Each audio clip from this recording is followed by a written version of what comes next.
আমার নিজ ক্ষেত খামারে শালগম যাকে বলে বিট কফি এই লাগাইলাম। দেখেন বন্ধুরা, এই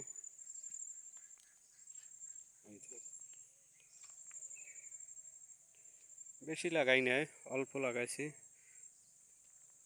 এগুলো বড় হলেই আল্লাহ দিলে অনেক বড় হতে পারে। এগুলোই আমার চলবে সবজি হিসেবে, আর আল্লাহ না দিলে তো বলা যায় না কি হয়। তার যেগুলো লাগাইছি এগুলো বেশ বড় হলে আল্লাহ দিলে আমার খাওয়ানোর লাগবেও না, যেহেতু আমরা অল্প সংখ্যক লোকজন ঘরে, এই অনেকগুলো লাগাইছি। আর এই যে গাইবান্ধা থেকে বেগুন এনেছি, দেখেন বেগুন গাছ ধরেছে, বড় হয়েছে। এই কালকের ওই যে ঘাস আনছিলাম সেই ঘাসগুলো কালকে লাগাবো। এই যে দেখেন বেগুন গাছ ধরেছে, এই টমেটো গাছ ধরেছে।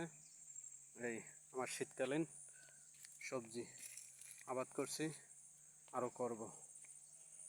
আপনারা আমার জন্য দোয়া করবেন এবং বেশি বেশি লাইক, শেয়ার, কমেন্ট, সাবস্ক্রাইব করবেন, যাতে আমি আপনাদের উৎসাহ পেতে পারি।